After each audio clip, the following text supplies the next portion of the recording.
Hello, Svitlana. Hello, Arne. Hey, I know what we're talking about. What? It's Bobby Fischer. Well, That's right. We're talking about the 11th world champion today and looking at some of his classics. yes, I'm looking forward to this a lot. Bobby Fischer is just a great player. We all know about it, and probably the people who are watching this already saw the name and the title and go like, "Yeah, one of my favorites." So let's dive right into it. Yeah. Okay. So the first game we're going to look at is the one that he played when he was only 13 years old. So in 1956. And this was often considered a classic, and it was even called the game of the century and all of that. So Wow. um, in this one, Fischer was playing with black, and he was playing against another good player from the US. And we can see it from the beginning to the end of how it started. But of course, the most interesting part was somewhere in the middle game, and we will go through it and guess some of his moves, and maybe I'll see how many you get right. Okay, yeah, looking forward to this too. I always like that to guess moves of some great grandmaster players. Mhm. Okay, so in the opening, they tried a bit of a different move order where it started with knight f3, knight f6, where none of them really um, played anything too decisive of the pawn structure. But now, finally, on the fifth move, we can tell that this is the Grunfeld defense. And this was uh, part of Fischer's main opening repertoire in his life, and along with the King's Indian defense. So, me as someone who likes the King's Indian, of course, I've seen some of Fischer's games in it because he was one of the main employers of it. But this one is going to be the Grunfeld. So, also was always part of his opening repertoire. So in this game, his opponent went queen b3, which now it's not exactly considered theory. Right now, things like e3 would be played a bit more, Uh-huh. and then you can go on with c5, and then it goes into sort of main theory stuff. You could also, as white, maybe if you're wondering if this pawn is hanging or anything at the very end, because there is also a line that goes like this, where white wins a pawn. So technically, this is a pawn sacrifice, but it's a very theoretical position, and people normally don't take that pawn because there are many things to do for black to gain compensation. You get very quick development if you tempi on the bishop, and it's yeah, it's not really a pawn that people normally Yeah, take. I would prefer black in this position for sure. Right. So in the game, queen b3 happened, and it went into less known theory. It's still a very common position to get, though, along with the c3. So it's still one of the systems in the Grunfeld. Mhm. But yeah, we'll get to the part where they start to get out of theory more. So, but since this was quite a while ago, now, of course, more modern theory is a bit different than what they have played, but the moves still make sense, and it looks good so far. So Fischer attacks the queen goes to c5, he develops his bishop to g4, and white plays bishop g5. So now, already, I want to make the first stop and ask you, what do you think of this position? How would you evaluate it, and which side would you rather pick if you had the option? Yes, before I answer that for you at home, of course, now is the chance to think for yourself. This is a training after all. Svitlana is a professional with her coaching, and we can all take a lot of knowledge and smart moves for our own repertoire and our own chess expertise. So always pause the video or go to the news site. The link is below in the video from YouTube. If you just came to YouTube, more and more people come over the YouTube search, which is pretty nice, of course. So just a short reminder, you have a board of this exact game in our ChessBase news site. You can replay it there. You can think on your own, just like me now. How would I evaluate this position is the question. So our king is safe. This is pretty important, and this is the most significant part I can see right now, because white would at least need 2 more moves to get their king safe.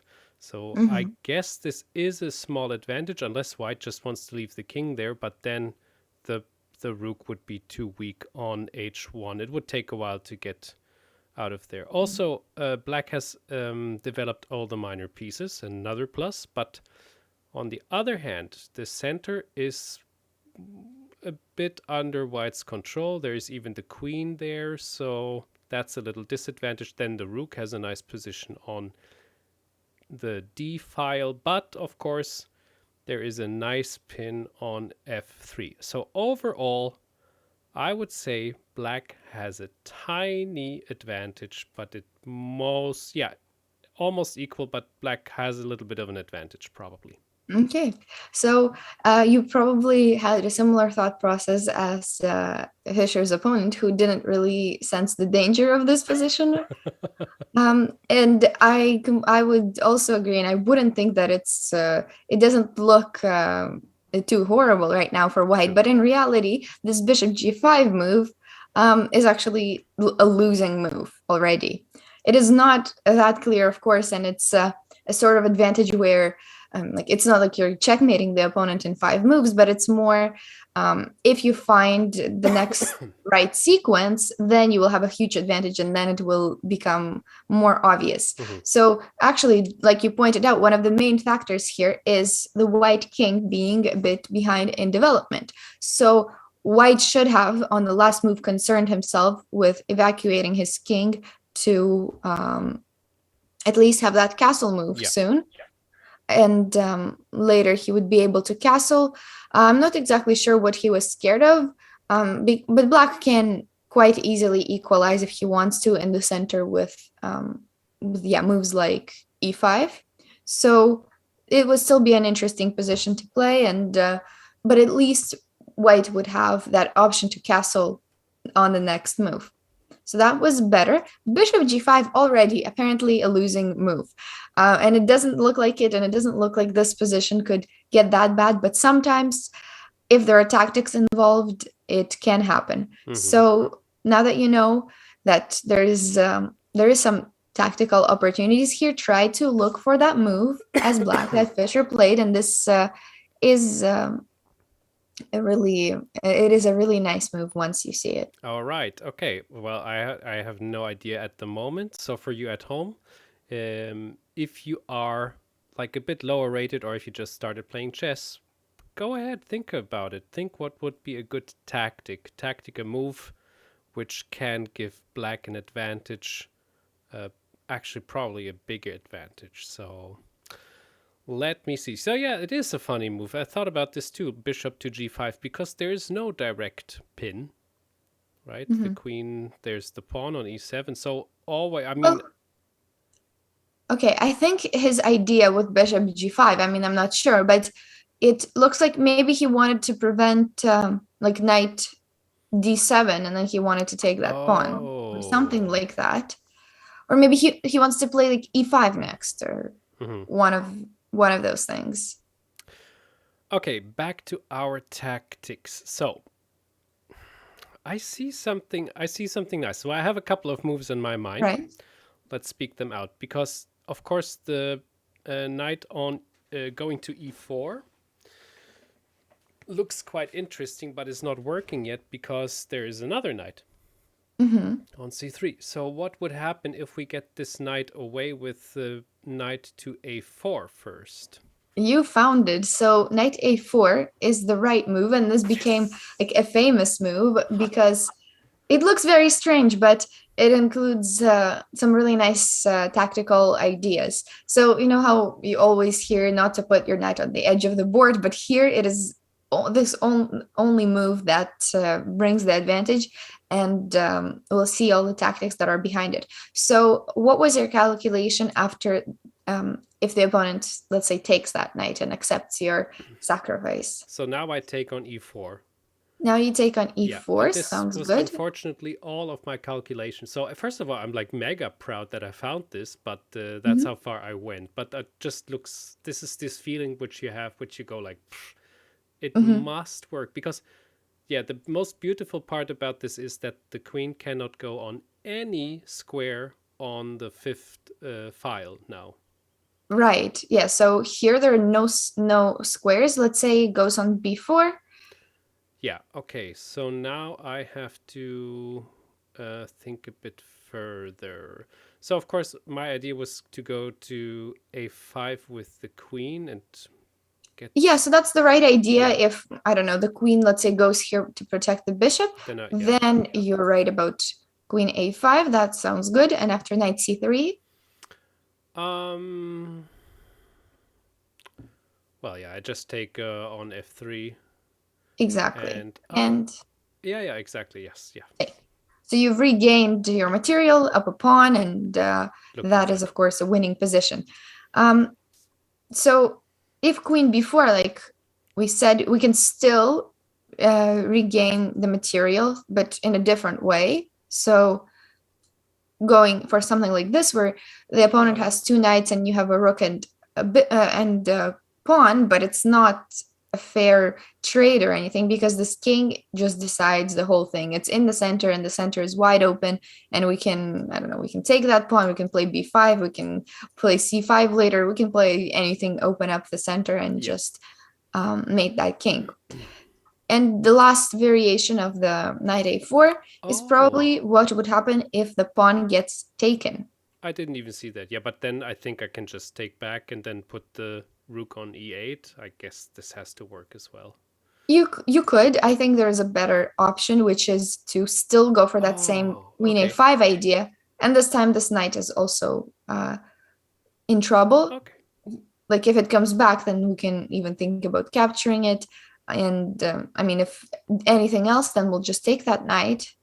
And the point is that if white takes here, we're going to have our rook on the e file, and he has to defend the queen somehow, after which we'll just still dominate on that e file, and none of these variations work out. So these ones are probably the most important ones to see when playing such a move like knight a4, because you of course have to know what will happen if your sacrifice gets accepted. Now in the game, Fischer's opponent played queen a3, but actually the better move was queen b4. But here still you can find probably the winning line. So I'll show you the first bits of it, because they're just quite forcing. So you will take the knight, of course, because that was the whole idea, to weaken the e4 square. Then the knight will take bishop here, and I want you to find what would you play from now on. How would you deal with this bishop e7 move that looks very unpleasant? Very nice. Yeah. So, yeah, for you at home again, pause the video, think a bit for yourself. Let's do this training together. I think it's a really, really good chance, and you get it almost every single week. Woo! Now, I had a very interesting lesson with Elisabeth Peetz recently, who is doing the German pendant of what we are doing, which was how much attention can you pay? And part of it was that there were some obvious moves which make a lot of sense out the first, like this bishop taking on e7, right? It has it's forking the queen and the rook. But I believe the counter would be to probably, I'm just thinking, I think it has to work that the queen goes to e8, or right, or the rook. But queen e8 works. The queen goes to e8. This just looks as if it has to win. Right, so that's a very natural move to put it on the same file as the king. And now we can also make use of the unfortunate placement of the bishop. Of course, taking the rook isn't really the move to be considered too much when there's this whole attack on the king going on. We have a lot of discovered checks. We can play knight c3, win the rook. So all of that looks unpleasant. So I don't think white will have the time to take that rook. But how would we make use of that bishop being on e7 and him being badly placed? Well, Rook d3 was played to play rook e3. Is interesting. Yeah, that is interesting. So but it how still can doesn't we say. exploit that?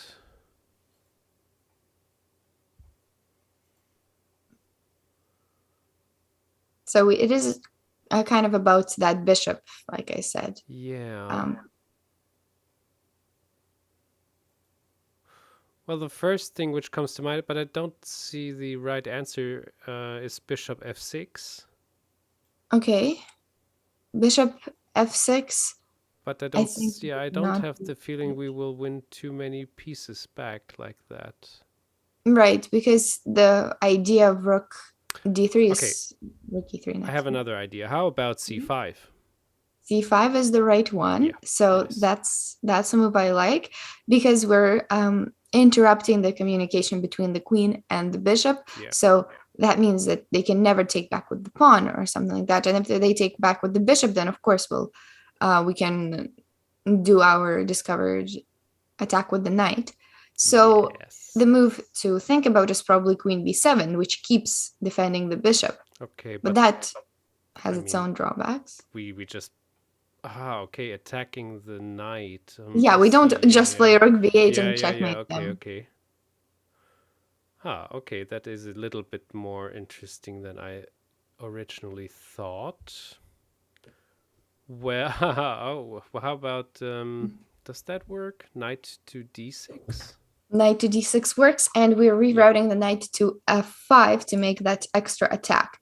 So now we opened it up. The bishop can never move, and the knight is coming to f5, from which it attacks the bishop and also defends on e3, which is a pretty important factor too. So we will be able to take that rook if it ever goes to e3. We might just open up the center or something like that, play rook c8 and take the rook and take a lot of things here. So this was one of the testing options for white, and this might have even been their best. So black would have had to find the move queen e8 and see that there's c5 in the end, and all of that to win the bishop, to make sure that the capture in e7 isn't possible.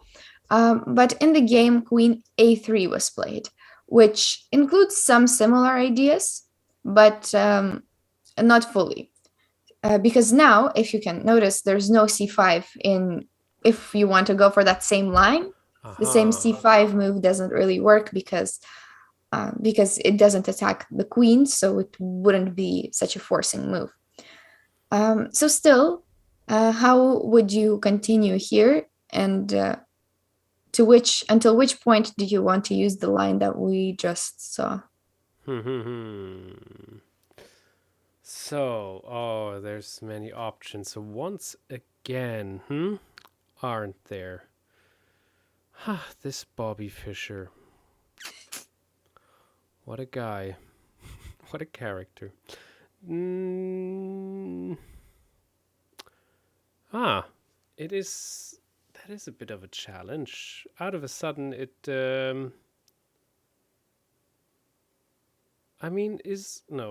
is it still possible to take on e4 with the knight? It is still, after knight c3? Yeah, it is still possible. So that's why I'm saying it's very similar to the line that we saw previously. So of course, white will not capture with the queen, because then knight e4 comes with another tempo. So we're only looking at the pawn taking. Knight e4 continues, and bishop e7. So here, Fischer actually did not end up playing queen e8, as we said previously. I think it's because that whole c5 variation doesn't really work anymore. Yeah, exactly. Important thing, yeah. that's why it was important to see it in the queen b4 line. So instead, he played queen b6. I know the computer screams that queen d5 is better. Queen b6 also makes sense. Both of them are fairly good.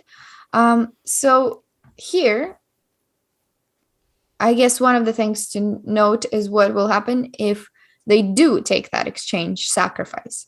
And already it's one of the things that I think he probably calculated it, of course, but it's even one of those things that you can intuitively tell that there's something wrong with it, because that doesn't speed up the development of the king. And you also leave black alone with this dark squared bishop. But of course, it's better to like know exactly what's happening tactically. But even if you don't, it's one of those things that it feels like there's something in this position, and there obviously is. So we can already have tactics like knight c3. I just thought about that, yeah. And yeah, the queen trade isn't scary because we're going to end up winning either the rook or some pawn on a2 or some bishop b4 moves. So this is definitely a winning endgame, even though material technically not equal yet, but it will be soon with all the discovered checks. So this is not really scary, and the knight c3 is a killing move that also frees up the space for the rook. So that's why these you'll see that the rook is hanging for quite a bit, like a few moves there. But this is why white wasn't really planning on taking it, because it's a position where they need to care a bit more about their development than taking that rook. So white played bishop c4, so developing the bishop and finally almost making it to the castle. So what would you play next? This move is not any less important because you need to keep the momentum in. Yeah, exactly. So yeah, white prepares for castling away out of this danger zone. That is quite smart, of course. Yeah, and we have to just prevent this by having enough action on the board, so white cannot just think about castling now and has to just act upon all of this. So my immediate idea, of course, is still rook e8, but then white castles, and actually it looks as if white can get an escape out of there. So we have to do something more clever. What is more clever than that? I'm wondering. Okay, there is another thing which crosses my mind, which is knight taking on c3.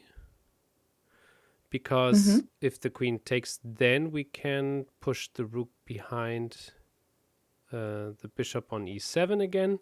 And if the queen goes back, I think that should be enough to definitely win this piece back. And so we want a pawn like this. That's true. So this is what was played in the game. Knight c3 is a nice way to keep the attack going. I'm Bobby Fischer. I can't yes, believe it. You are. You've been guessing all of these right. I swear I haven't watched. I've never seen this game before. But there is that is always easy to say because maybe I have seen it once in my life and I just forgot about it entirely or something like this. So no, it's possible that you haven't, but it's good that you're guessing them right. So of course you mentioned the right line, that now there's a spin, and if they do nothing, then we just win that pawn, which might actually be best for them to do, honestly. Just give up that pawn and to go castle away, but of course still completely winning for black. And if they defend it, then we can think about taking, and we're going to win that bishop, maybe with queen c7 or queen d8, and we'll win it back, of course. So that's why they played bishop c5, attacking the queen and also creating some threats.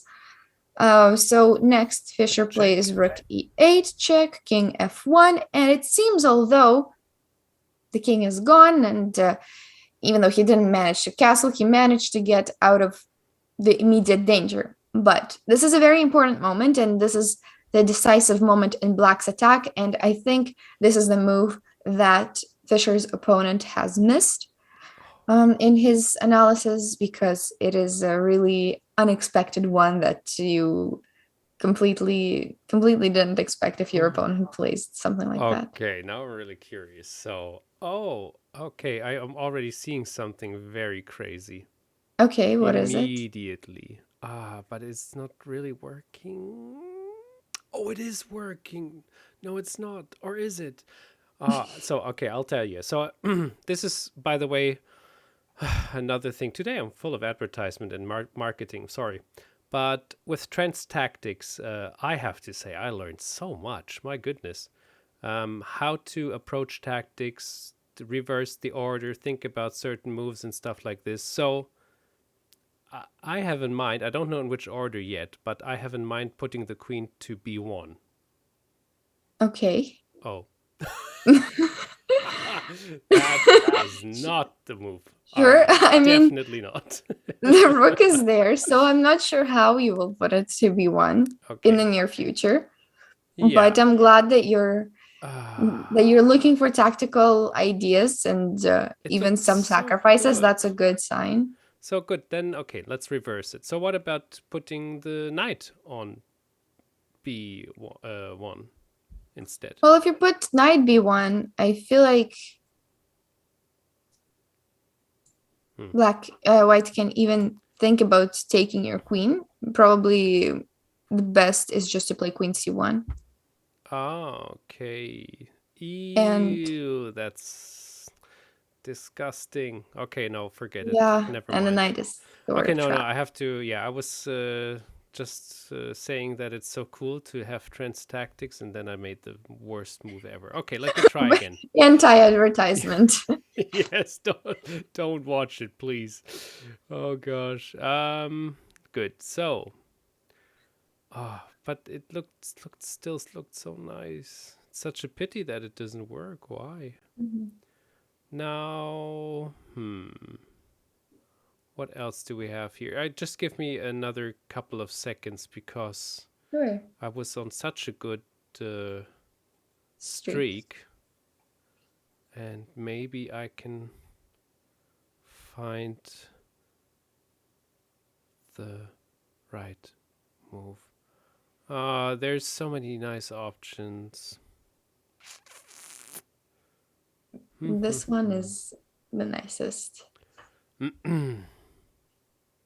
Well, it seems as if I missed the move too, just like Mr. Donald Byrne. Okay, no, I would love to find it out and think a bit more, but I don't want to delay the show too much. What is the right move, please? The right move is bishop to e6. So it's a very unexpected retreat, Yes. which you can see the second you see it, you can see why it works. So the point is that the bishop, the queen is hanging, and this is what happened in the game. So we will see what happens there after the queen gets taken. But in the case of, let's say, bishop e6, so capturing the bishop here isn't possible either because we have actually a very, very nice smothered mate, if you see it coming up. Unbelievable, yeah. And it is with the knight and the queen, and ends up in a really nice smothered mate. So this was one of the possible variations of what can happen if white takes it. But of course, the obvious choice is to take the queen. And this is what happened in the game. And after bishop c4, king g1, can you see how the attack goes on? I believe it's the knight check on e2, of course. Then the king goes knight to check. f1. So now I have to think again. Well, you can, but you know that it's going to be a discovered check with the knight, and we just have to figure out which one is going to be. Exactly. So he decided to take the pawn because this is kind of something that you can keep going forever. You can. If we had some more pieces to take around, we would do that. I understand. But yes. We don't have more pieces to take, so he just took that pawn and then went to c3. Then he took the bishop. Then he also defended his bishop, and then he took the rook. So there is actually a rook and two pieces for the queen, which is a lot for a queen. And yeah, he also has a pawn, and 2 pawns. So it's a lot of material, and this was already a clear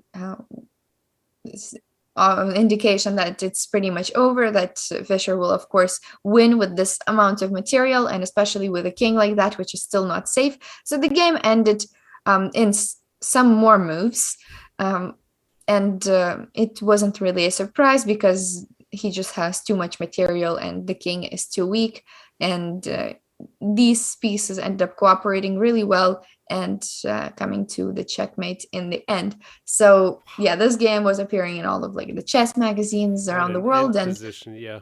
It is quite an amazing game, especially considering a 13-year-old played it and found all of these amazing tactics. I think the main two were knight a4 and bishop e6 were the two hardest moves in these sequences, but of course still more to be included. Do we have game for another example? Do we have time for another example? We have game for another time. Yes. We have game for another.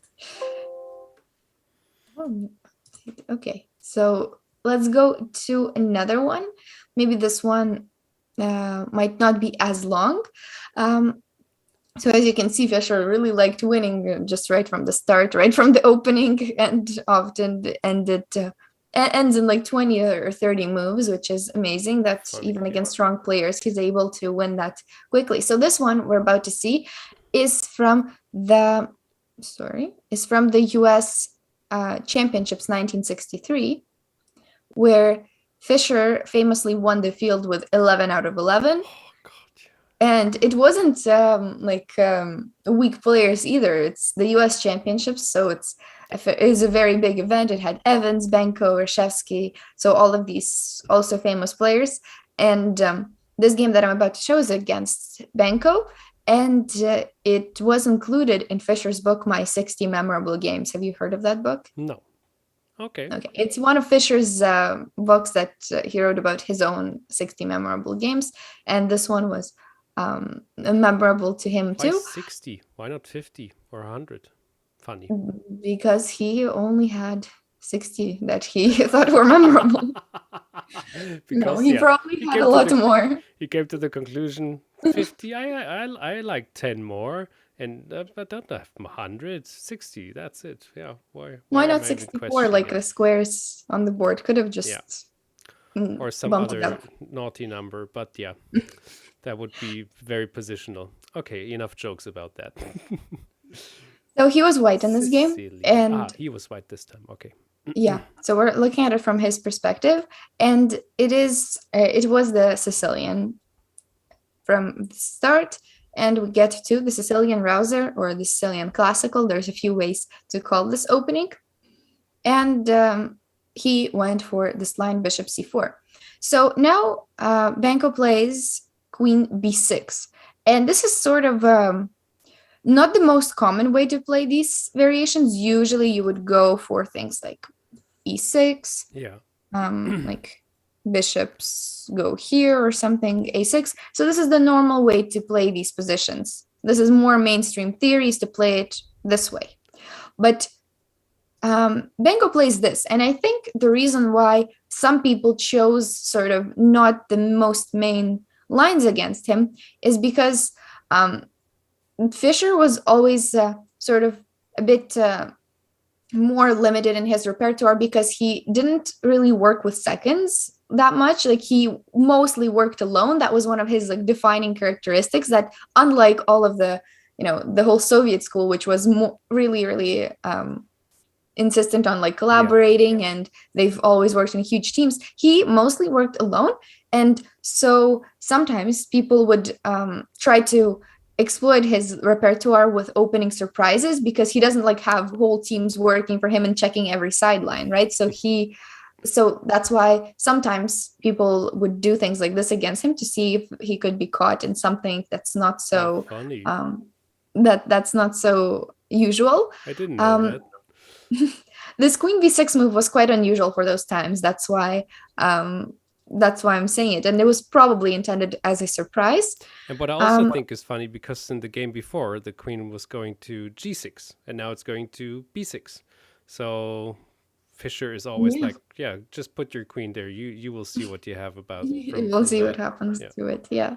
So he plays knight d to e2. So this is also not the best move, but like it's not considered the theoretical move now. Okay. But of course, there's many things you can do. A lot of these things are preference, and he wanted to be consistent with his plan of attacking on the king side.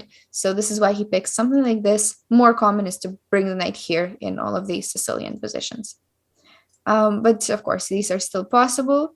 So it continued with e6 castle, some regular bishop moves, castles, king h1.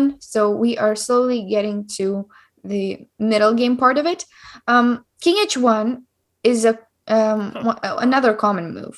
I don't know if maybe it looks a bit strange at first glance, but the whole idea of white's setup is to play f4 later.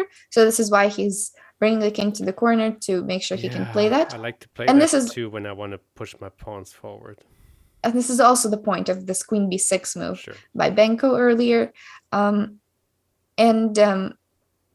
he goes knight a5. So of course he has the intention of taking that bishop. Usually it's a very dangerous piece in white's attack, and so knight a5 makes sense and is just a logical move. The game continued with bishop g5. So right now we are still in sort of the opening phase, I guess, and soon we're getting to the more to the more tactical moments of the game. So this is probably the first one of these moments. Black just played b5 and is already threatening things. So how would you what would you play in this position as white?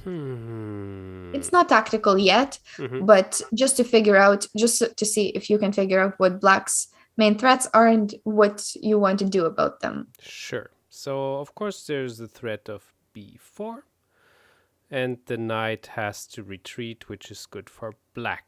Well, actually the knight could go to a4, but it's still good for black, I think.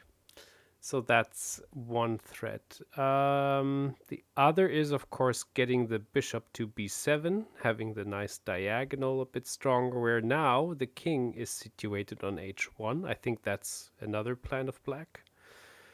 Yeah, so these are the two dangers. Now I have to find the right move for white to prevent more danger, right?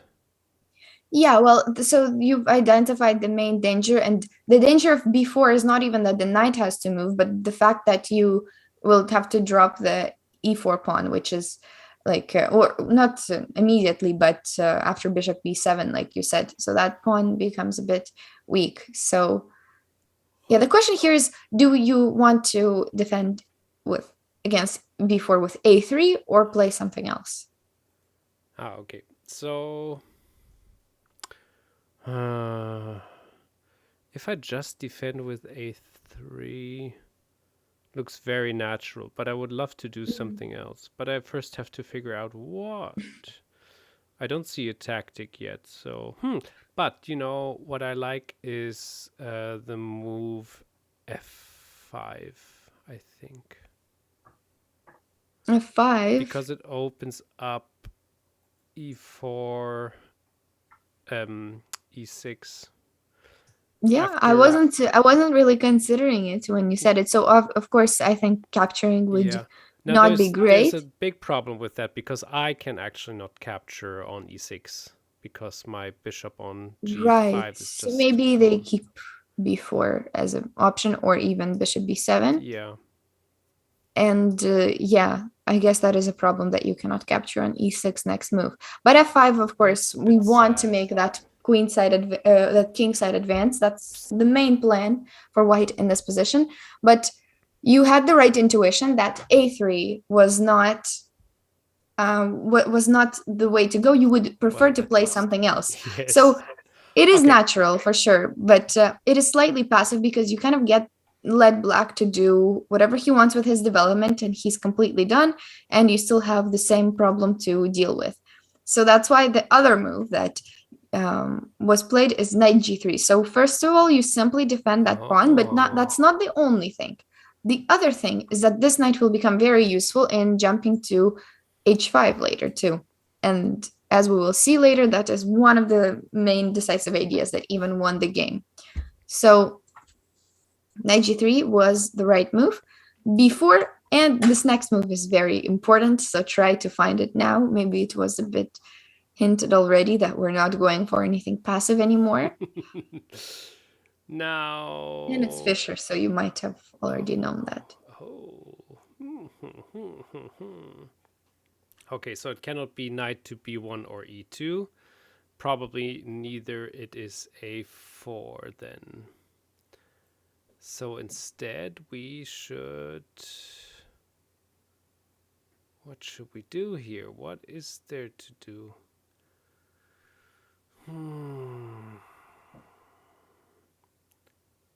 Well, no, I cannot see that right now. I mean, one thing is probably also not it. What did you think? I thought about e5, but that doesn't help either. It does, though, because that's the move that he played. No.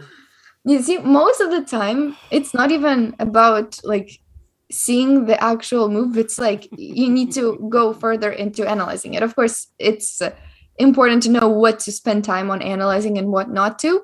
But this is one of those very forcing moves that is definitely worth calculating if you see it in the game, because if it works, then you know it's amazing. If it doesn't, then sure, you think of something else. Yeah. But it does work. Okay, I didn't know that. Wow.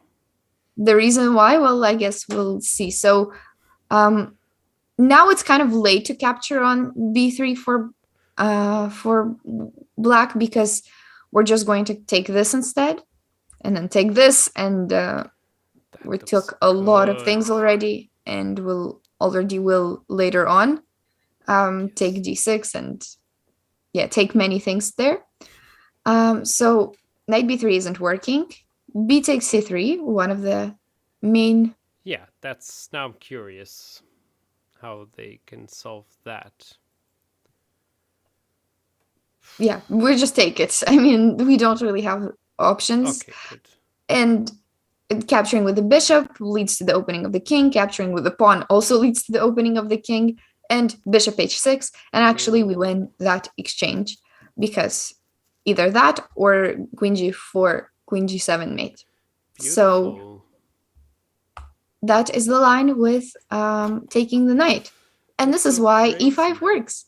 You see, there's only like a few things, only a few forcing things to make sure that they don't work.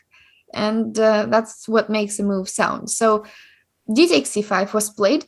And this is, this is probably the next critical moment of what to do, because still a lot of tactical things to consider.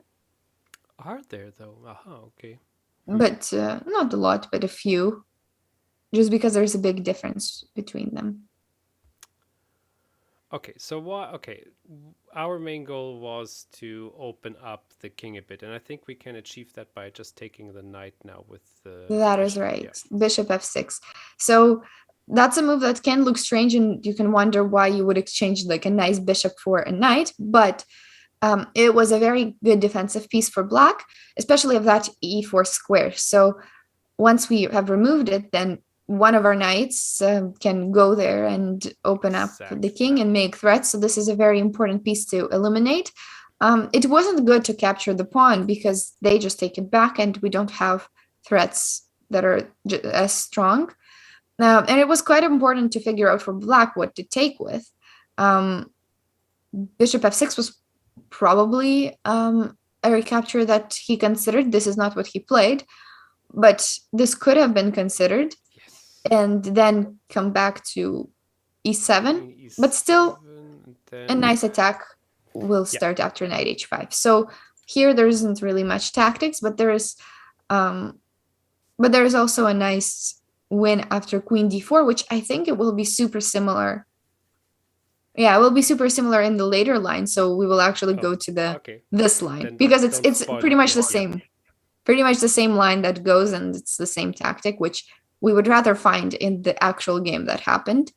So in the game, he played g takes f6. And this was considered by many people like the decisive mistake.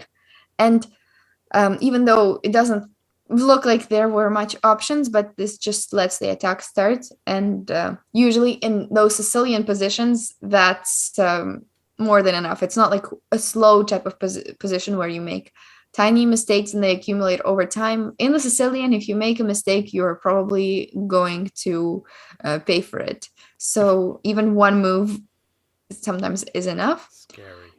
So in the game, queen d4 was played. So now it is white to play and try to find one of the wins. I think there's a few. Some are more complicated than the others, but what are the moves that you're considering? Oh, yeah, there are a few. So my immediate idea was queen h5 to just get this over with. Don't worry too much about other things, because once the queen is there, then we can have some mate threats maybe. Yeah, so Fischer played queen h5. Oh. I mean, it's also winning, and you're just having your first instincts exactly the same as Fischer's, so you win at this guessing game. Yeah. So maybe, you know, how everyone has like a world champion or like a player who is most similar to their style, and then it's like you can study their games, and that's how you develop your own. That's how you develop in your own style. So maybe Fischer is your guy, but you just never knew that. Fischer is my spirit animal. Maybe. I never knew. Maybe he is. Okay, cool. So you can look at more of his games and just become the modern day Fischer. Probably his 60 best played games to start with. Right. So one of the things that I was surprised you didn't consider was queen g4. Maybe you did consider. I did, but you picked queen h5 over it, which, I mean, to me, queen g4 comes to mind first, and then you think of queen h5. No, because it's a check, right? It's a check, but then the king moves, and now if I have the queen on h5, then even if the king moves, this is probably where I would have my queen even more likely, or I would prefer to have my queen on h5 now, also to just avoid the g8 check. So this one was a more complicated way to win. So even though it looks like the most natural move at first, now you have to solve this question of where you want your queen. And there's only 2 winning lines now, and both of them are pretty amazing. Okay. And one of them consists of like pretty much only moves. And you're right that we want the queen on the h file, so I will not make you guess it, but the move is actually queen h4, which isn't really that obvious. But one of the ideas is, of course, to attack f6, and the other idea is to keep an eye out on h7 in case of a later mate threat. So this is the only move that wins now. Well, there were 2 winning lines, but they have the exact same idea of playing queen h4 eventually. And now the sequence of only moves, I will once again probably not make you find it, but it's quite amazing that now only move that wins is c3, attacking the queen. But not only attacking the queen, it's the fact that we want the bishop on c2, which is also the only winning move. I think this is like super difficult to see in advance. Yeah. But once you see it, it immediately makes sense that there's actually no defense on that diagonal, unless you want to give up pieces with f5, and probably this is best. Yeah, that's what I just thought too. Okay, but of course the queen takes the bishop. Easy. But this is just, I feel like, a very difficult line to see, and really nice that there's this sequence of only moves like queen h4, c3, and bishop c2 to come to the mate. But this is not what happened, and maybe he didn't want to risk it, and thought queen h5 was winning anyway, which is true. Queen h5 might be even the simpler way to do it. Now knight b3, and already like the position cannot be defended, but there's still some work to be done. Did you have an idea with your queen h5 that you wanted to follow through? Well, also, yeah, I wanted to go to h6 now, but perfect. No, your first instinct is exactly what Fischer played, so you honestly don't even need to think later. Because once you say, So well, funny. I thought this, but, and then you go to say the wrong line. So you can just stop there Just and it was going to be great. imagine I would analyze all my games and then I'm like, and then I thought of this one, but it probably doesn't work. So I played this and then I lost. Like, why didn't you play this? I don't know. Exactly. Sometimes the first thing is actually the best, Yeah. honestly. Yeah. Yeah. The other thing I forgot about was that black can also take the pawn on f4, after which this is quite an amazing occurrence, I think, because we can make the opponent have quadrupled pawns and the winning move is knight f5. Oh my goodness. I feel This like is this never happens and it so would have been so cool. nice. This is so cool. And now, Imagine to have it yeah, in a I game. think, yeah, I saw a couple of games like this because I was even searching for them. But rook takes f4, rook h4. Exactly. So the rook will go and Do the go dirty to job. f4, and also none of the like queen sacrifices would even be good because of that knight on a5. You see the one that should have taken that bishop early on but didn't do it, and now we can even take it. Now he So pays the price. yeah, so sometimes these tiny little difference actually make a difference in the end. So after knight b3, we don't even take it back. No one really cares about that knight, and we play queen h6, like you said. Exactly. And after e takes f4, I mean, black is just trying to hold on and play some moves.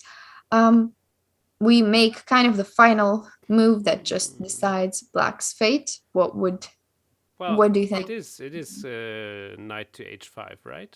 It is knight Yeah, to that was h5. the original plan. Exactly. It's the original plan, and it's good. So now I think you're like But I think for the beauty reasons, I would play knight to f5 here.